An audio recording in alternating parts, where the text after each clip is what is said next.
안녕하십니까.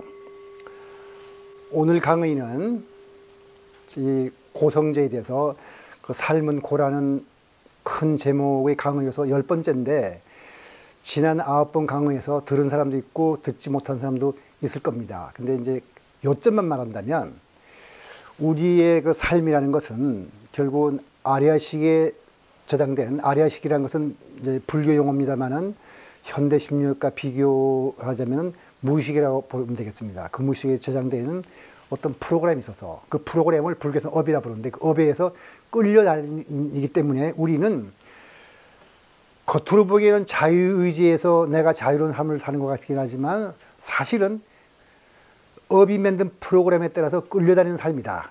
그래서 그러한 삶은 우리가 고통인지 아닌지 모르긴 하지만은 부처님이 볼 때 그러한 삶에서 벗어난 사람이 볼 때는 바로 그렇게 허수아비 같은 삶을 사니까 그것이 고통이다.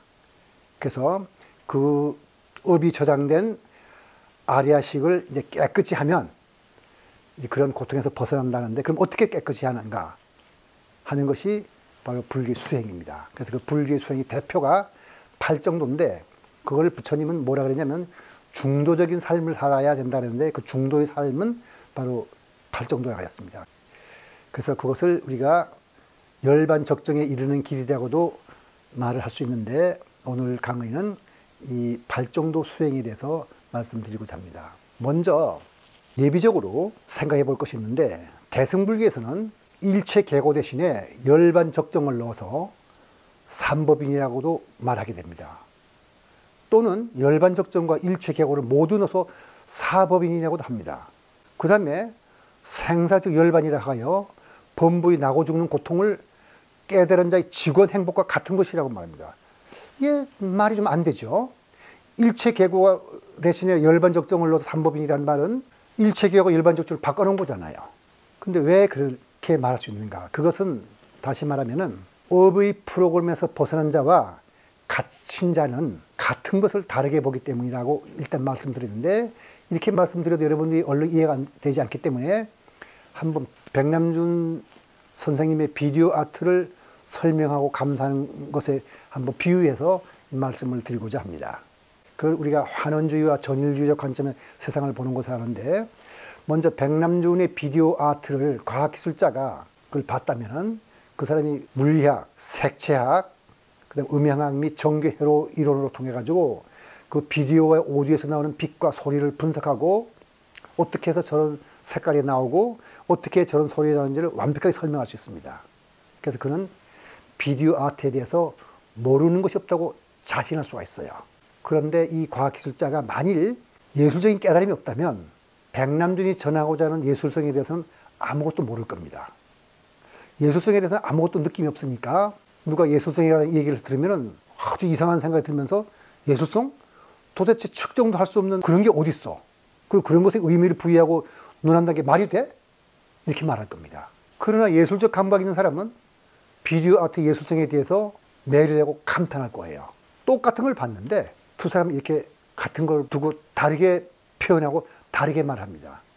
이게 비유로서 제가 생각한 비유로서 같은 것을 보고 범부와 부처가 한 사람은 생사라 부르고 나고 죽는다 부르고 한 사람은 열반이라 부르는 거라고 비유할 수 있다고 생각을 합니다. 그래서 이걸 염두에 두고 같은 것 이렇게 전일적인 관점에서 보는 것은 예술성을 보는 거라면 분석해갖고 어떻게 저런 소리가 나고 어떤 원리에서 저런 색깔이 나고 저런 소리가 나는가 하는 것을 환원주의적으로 보는 건데 환원주의적으로 보는 것도 세상을 바른 방법 중에 하나고 전일주의 관점에서 보는 것도 방법 중에 하나지만 전혀 다르게 보죠. 그러니까 사실은 둘 다를 볼 줄 알아야 될 겁니다. 불교의 용어로서 우리가 몇 가지 설명을 드릴 게 있습니다. 먼저 초기 불교에서는 세상을 유의와 무의, 그 다음에 세상에 존재하는 것을 유의법과 무의법으로 나누어 설명했는데 먼저 유의와 무의를 설명드리려면 행이라는 말씀을 드려야 됩니다. 행은 뭐냐면은 우리 마음속에 저장되어 있는 어떤 그 충동력, 의지, 의욕 이런 거라고 할 수 있는데 달리 말해서 업력이라고 해도 돼요. 근데 이것의 기능이 뭐냐면 뭔가 조작해내고 만들어내는 겁니다. 그래서 문명에 의해서 문명이니까 잘 모르는 거죠. 진리를. 그 진리를 모르는 마음에 의해서 어떤 대상을 집착을 하면은 그 대상을 실체화하는 그런 작용을 갖고 있습니다. 그래서 인간 존재를 유지하는 가장 근원적인 자기 형성의 업입니다. 인간의 업이라는 것은 바로 행위에 의해서 일어난 것이라고 말할 수 있습니다. 그럼 유의란 건 뭐냐? 인과 연에 의해진 만들어진 여러 가지 현상으로서 영기적으로 얽힌 세상을 말하는 건데, 이게 바로 다른 말로 하면 행에 의해 조작된 세계예요. 그리고 유식 불교에서 입장에서 볼 때는 허망분별이라고 그러거든요. 예수 불교에서 우리가 허망분별에 의해서 없는 거 있다고 보고 있는 거 없다 해서 조작해 본다는데, 유식 불교에서 말하는 허망분별에 의해서 본 세상이 바로 유의라고 보면 되겠습니다. 그러니까 무의는 뭐냐면 각종의 원인 조건에 의해 생성된 것이 아닌 존재예요. 그야말로 있는 그대로의 세계거든요. 조작되지 않았으니까.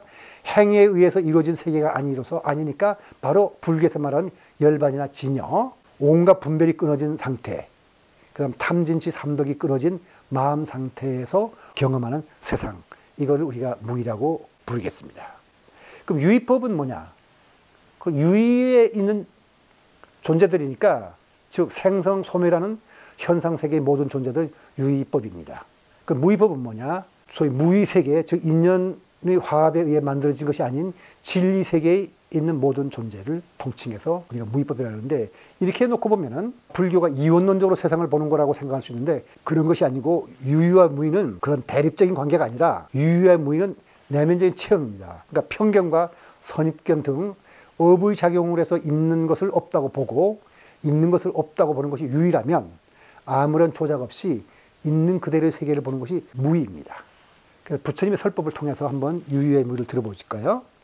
부처님 뭐라 하냐면, 무의와 유의가 둘이 아니고 같은 것을 다르게 본 것이라는 사실을 전제로 해서 부처님 말씀하시는데, 삶이 고라는 고성제나 일체 계고를 말하는 삼법인을 염세주의나 허무죄로 오해는 없을 것입니다. 그러니까 무의와 유의가 둘이 아니고 같은 것을 다르게 본 것이라는 사실을 이해하면, 그러니까 부처님 설법 한번 들어볼까요? 유의에는 생주 이멸이 있지만 무의에는 생주 이멸이 없다.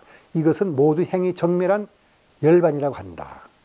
이 구절에서 말하는 행은 진리에 밝지 않은 마음에서 나오는 충동이나 의지력을 가리키니까 앞에 설명된 거죠. 그러니까 무명 때문에 진리에 밝지 못한 마음이 자기가 집착한 걸 실체화하는 그런 마음을 행이라고 했는데, 아래식에 잠재되어 있는 이 충동력으로 인해 사람들은 자기가 집착한 대상을 실체화시킨다. 그 결과 진리에 밝지 못한 마음이 만들어낸 세상, 조작한 세상이 유의라고 할 수 있습니다. 그리고 부처님은 아주 구체적으로 그렇게 말씀하시는데, 부처님은 6가지 감각기관으로 보는 세계, 6가지 감각기관으로 보는 세계라 우리가 과학에서는 보통 5개라고 그러는데 불교에서 6개라고 합니다. 뭐가 5개냐면은 눈, 귀, 코, 혀, 몸으로 느끼는 감촉이죠. 이게 5관이죠. 그 다음에 불교에는 인간의 60도 감각기관을 봐서 6가지 감각기관을 보는 세계는 유의적으로 형성되고 유의적으로 의도된 것으로서 과거의 업이라고 알아야 하고 그렇게 보아야 한다라고 설하고 있습니다. 그 말은 무슨냐면은 우리가 그냥 이 감각기관으로 보는 이 세계가 그대로 유의다, 이런 뜻입니다.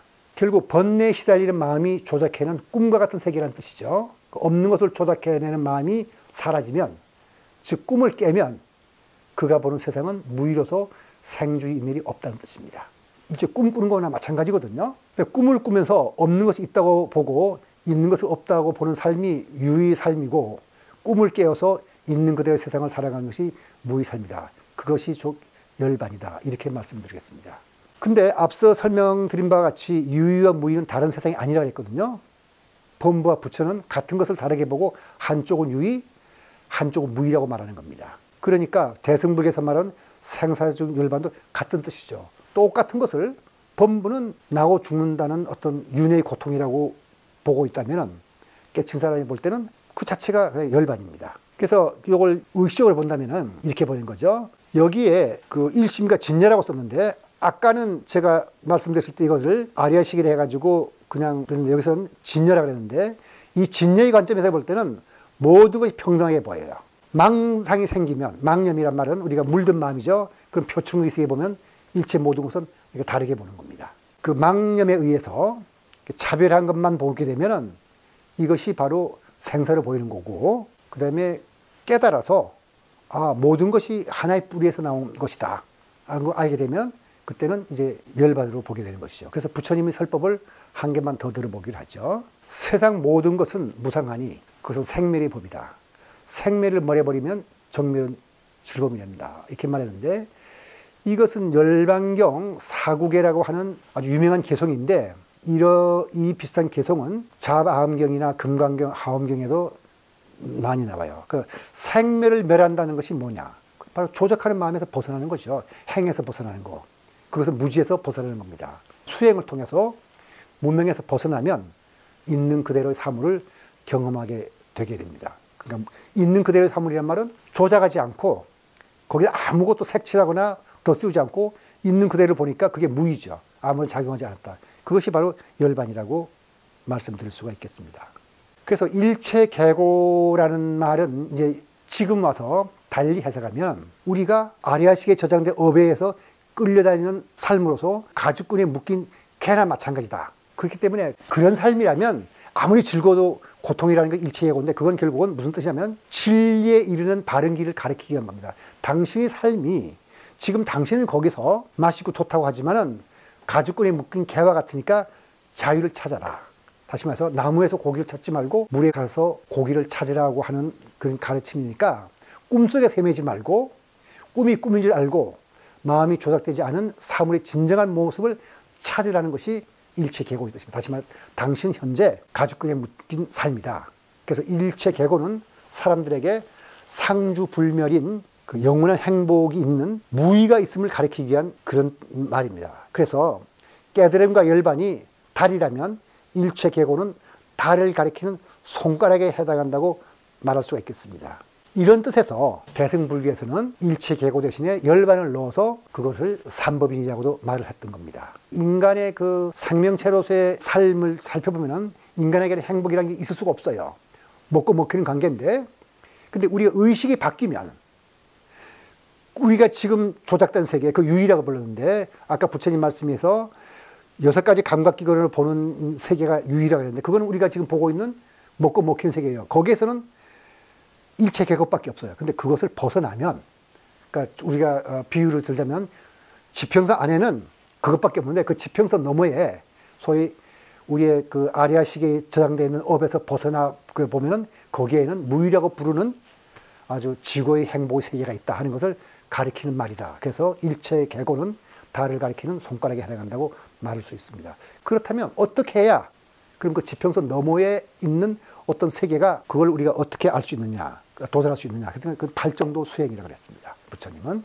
팔정도란 건 뭐냐면은, 팔정도는 원래 정견, 정사유, 정어, 정업, 정명, 정정진, 정념, 정정이라서 바른 견해, 세상을 바로 보는 거죠. 그 다음 바른 생각, 바른 언어, 바른 행위, 바른 생계 또는 바른 삶, 그 다음 바른 노력, 바른 마음 챙김, 바른 집중이라서 바른 견해와 바른 사유를 해라 부를 수 있고, 바른 말과 바른 행동과 바른 삶을 계라고 부를 수 있습니다. 그 다음 바른 노력과 바른 마음 챙김과 바른 마음 집중을 우리가 삼매라고, 정의라고 부를 수 있는데, 이렇게 하라는 겁니다. 바른 이해라는 것은 고진멸도의 사성제에 대한 제대로 이해를 하는 겁니다. 아, 인간이라는 것은 이 삶이 가죽끈이 묶인 채처럼, 나는 몰랐지만은 고를 제가 8가지 설명했는데 7가지만 있는 것이 아니라, 아, 우리 무의식 속에 담겨있는 업에 의해서 끌려다니는 삶이라는 게 있기 때문에 내가 가죽끈에 묶인 개나 마찬가지다 하는 걸 깨닫는 것이 고진멸도를 이해하는 거고, 그 다음에 바른 사유라는 것은 감각적 욕망에서 벗어나는 겁니다. 그러니까 악의가 없고 해코지 하려는 마음이 안 생기는 거죠. 바른 언어라는 것은 거짓말하거나 이간질하는 말이나, 그 다음에 거친 말, 쓸모없는 말, 실없는 말, 이런 걸 안 하는 거고, 그 다음에 바른 행위는 살생이나 도둑질이나 잘못된 음행을 안 하는 겁니다. 그 다음에 잘못된 생계 수단으로서 도둑질하거나 하는 것이 아니고 바르게 생계를 유지하는 거. 바른 노력이라는 것은 좋지 않은 행위는 하지 않고 올바른 행동을 하는 것을 말하는 거고, 바른 마음 챙김이란 말은 몸과 마음에 대해서 잘 살펴보는 걸 말하는 겁니다.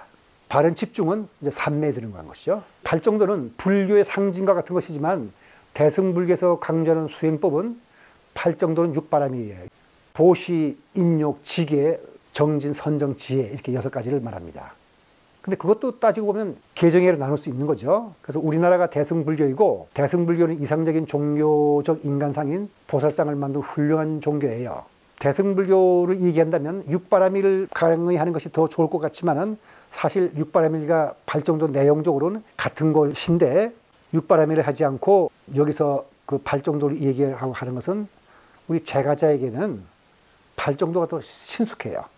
똑같은 말이라 하더라도 그 풀이가 보시지계 인욕 정진 선정 지혜 하는 것보다는 바른 말 바른 행동하라는 것이 더 쉽지 않습니까? 그리고 또 한 가지 이건 제가 정한 특별한 이유가 있는데 그건 발정도에서 말한 정념이 이 발정도에서는 굉장히 강조가 되어 있어요. 근데 육바람에 대해서는 정념은 다른 선정 속에 감춰져 있거든요. 그래서 정념이 얼마만큼 중요하냐면은 정념은 우리가 사띠라고 그러는 건데 마음 챙김이라고 요새 심리학자들이 번역해가지고 불교에서도 그냥 심리학자들이 번역한 걸 따라서 마음 챙김이라고 말을 쓰고 있습니다. 거기에 불교학자로서 에드워드 콘즈라는 사람이 쓴 책에 이런 말이 납니다. 모든 반찬에는 소금이 필요하고 모든 국가 행정에는 수상이 참가하듯이 정념은 어디에나 필요한 것이다. 그 마음 챙김은 불교와 여타의 모든 사고체계를 구별하는 것이 무엇이냐고 질문한다면, 그러니까 불교와 다른 종교나 철학이나 사상과 구별하는 것이 뭐냐고 묻는다면 자기는 정념을 강조하는 데 있다고 말하거든요. 다르마 이론이란 말은 뭐냐면 그 법, 이렇게 진리에 대한 이론이죠.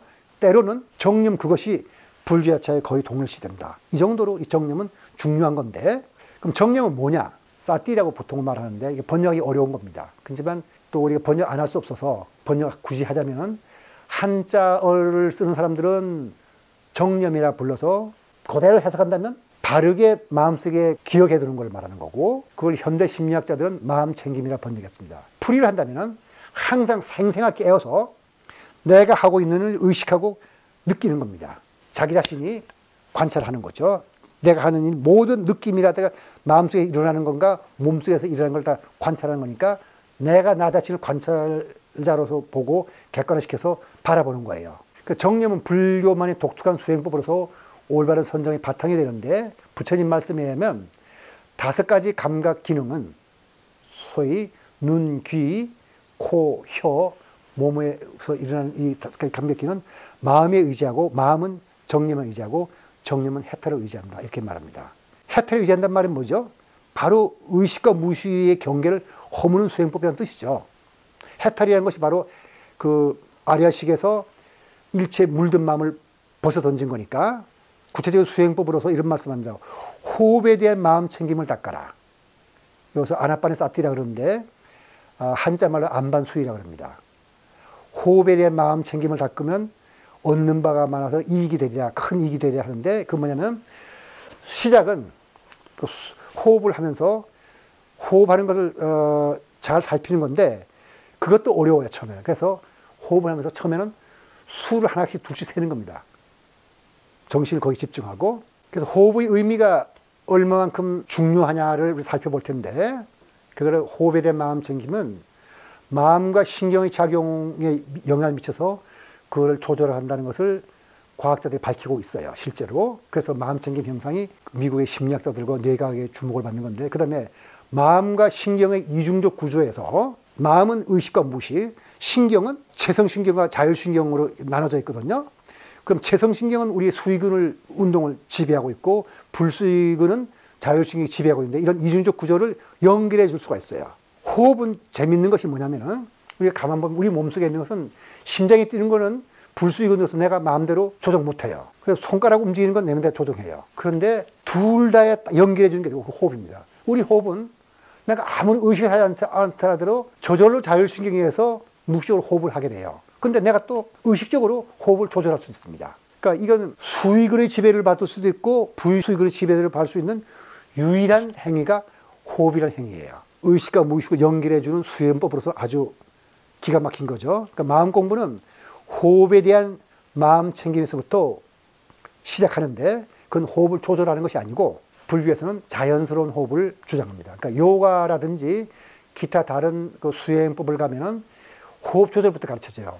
숨을 깊게 들여서 마셨다가 들이마신 만큼 멈췄다가 2배의 시간으로 길게 내쉬라, 이런 식으로 얘기를 하는데, 불교는 그렇게 하지 않고 거칠면 거친 대로 부드러운 부드러운 대로 그냥 자연스럽게 호흡을 하라. 단 그 호흡을 잘 살펴라. 그래프를 그려보면은 의식과 무의식 연결해서 아까 무의식과 의식을 연결하는 게 사티라고 그랬어요. 정념수행이라고 그랬죠.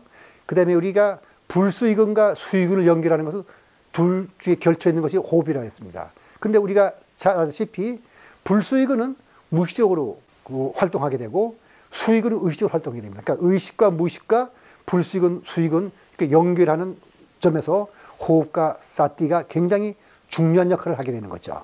다시 말해서 우리의 무의식을 훈련시켜서 거기에서 일어난 일을 정리하려면 사티가 필요한 거죠. 그래서 사티는 그럼 뭐를 사티라 그러냐? 무조건 참고 인내하는 것이 마음 공부에 도움이 되는 것은 아닙니다. 물론 참을 수 있는 건 참고 인내해야 되지만 불교에서는 그거보다는 자신의 마음 작용과 행동을 생생한 정신으로 살필 것을 권합니다. 예를 들면 이런 겁니다. 실제로 담배를 피우는 사람이 담배를 끊을 때 담배를 내가 끊어야겠다는 의지를 가지고 끊으면 끊을 수 있어요. 근데 담배를 피우고 싶은 마음이 조절이 안 됐기 때문에 금단작용이 일어날 뿐만 아니라 며칠 뒤에 또 피우고 싶은 마음이 생기는데 담배 피우는 내 모습을 잘 살피면서 내가 담배를 피우고 있구나 하는 걸 소위 마음 챙기면서 담배를 피우게 되면 어느 날 이게 어리석어서 피운다는 생각이 드는 순간 담배 피우고 싶은 마음도 없어지면서 그냥 사라져버려요. 그러면 태만한 것이 불교 수행에는 굉장히 나쁘다 그래서 부처님은 방일하지 말란 말씀을 굉장히 많이 하시는데 태만한 건 그렇게 쉽게 고쳐지지 않습니다. 내가 오늘부터 뭐 공부를 열심히 해야지, 오늘부터 일을 열심히 해야지, 오늘부터 수행을 열심히 해야 돼서 되는 거 아니에요. 하루나 있으면 되는데 오래 아까요. 그런데 태만할 때 억지로 노력하려고 하지 말고 태만한 내 모습을 잘 살피고 있어요. 그냥 내가 지금 깨어서 태만하구나 하다 보면은 이거는 아니다는 생각이 들면서 노력을 하게 됩니다. 그래서 분노가 일상생활 속에서 도움이 될 텐데 거친 행동과 끓는 감정이 나타나게 되면 억제하게 되면은 화병이 생길 수도 있어요. 그러면 물론 분노를 해서 거친 행동하는 걸 권하는 건 아니지만 할 수밖에 없으면 하는 수밖에 없어요. 하면은 거친 행동을 하더라도 내가 거친 행동을 하고 있구나 하는 걸 알면서 하면은 금방 내가 안 그래야 되는 걸 했네 하다가 그 다음번에 또 끌어올 때는 끌어오는 감정부터 먼저 눈에 보게 돼. 끌어오는 감정이 보게 되면 이런 굳이 끌어올릴 감정이 아닌데도 내가 어딘가 못나서 내가 그렇구나 하는 생각이 들면서 거친 행동을 하지 않게 됩니다. 그러니까 내가 하는 행동을 판단도 하지 말고 옳다 그러다 이 판단도 하지 말고 좋다 나쁘다 판단도 하지 말고 가만히 보라는 것입니다. 그래서 불교 수행에서는 뭐라 그러냐면은 흙탕물을 가라앉히듯이 하라 그러거든요. 흙탕물을 가라앉히는 제일 좋은 방법은 가만두는 거예요. 가라앉히려고 뭘 막대기 같은 거 쑤셔버리면 더 일어나거든요. 그래서 내 마음속에서 일어나고 있는 일들을 판단도 하지 말고 선택도 하지 말고 그냥 가만히 살피는 것. 그게 이 마음챙김 수련의 첫 번째 길입니다. 그래서 살피면 바람직하지 못한 행동과 마음은 사라지게 마련입니다. 그래서 그걸 가리켜서 대주해 스님이 말한 것처럼 지금 여기 또는 평상심이 도라는 것이 바로 이 마음챙김 수련이 잘 됐을 때 마음 상태를 말하는 겁니다. 그래서 이것을 팔정도 다는 아니고 요것까지만 얘기한 거는 사실 팔정도를 강의를 다 드리려면 적어도 제 강의에서 몇 시간 걸릴 텐데 여기서는 제가자가 일상생활을 하면서 순간순간 내가 수행을 한다는 것에서는 정림이 좋기 때문에 팔정도 중에서 바른 말, 바른 행동, 바른 생각은 늘 일상생활 속에서 하면 되죠. 그러니까 바른 말을 못할 때는 내가 바른 말을 못했네 하는 걸 깨닫고 바른 행동 못했으면 내가 바른 행동을 못한 걸 깨달아가면서 하다 보면은 얻는 바가 있을 겁니다. 이걸 가리켜서 어떤 뇌과학자 이렇게 말했어요. 한 방울의 물은 힘이 없지만은 100만 년 지나면은 그랜드 캐니언을 조각하듯이 우리의 현재 하는 말과 행동과 마음 먹은 것은 그 순간순간 우리의 뇌의 그 신경혈액의 연결을 바꿔서 우리의 인격을 다른 쪽으로 이끌어 간다. 그래서 인간 한평생 60년이면 충분히 우리가 깨침에 이룰 수 있다. 이런 말을 했습니다. 그래서 우리가 일상생활 속에서 가장 중요한 것은 일단 행할 수 있는 계거든요. 나머지는 저절로 무르익게 될 것이라고 생각합니다. 그래서 이런 행동을 일상 속에서 함으로써 업에서 벗어나서 행복하고 바른 삶을 살자는 뜻에서 한번 이 강의를 마련해 봤습니다. 오늘 강의는 여기서 마치도록 하겠습니다.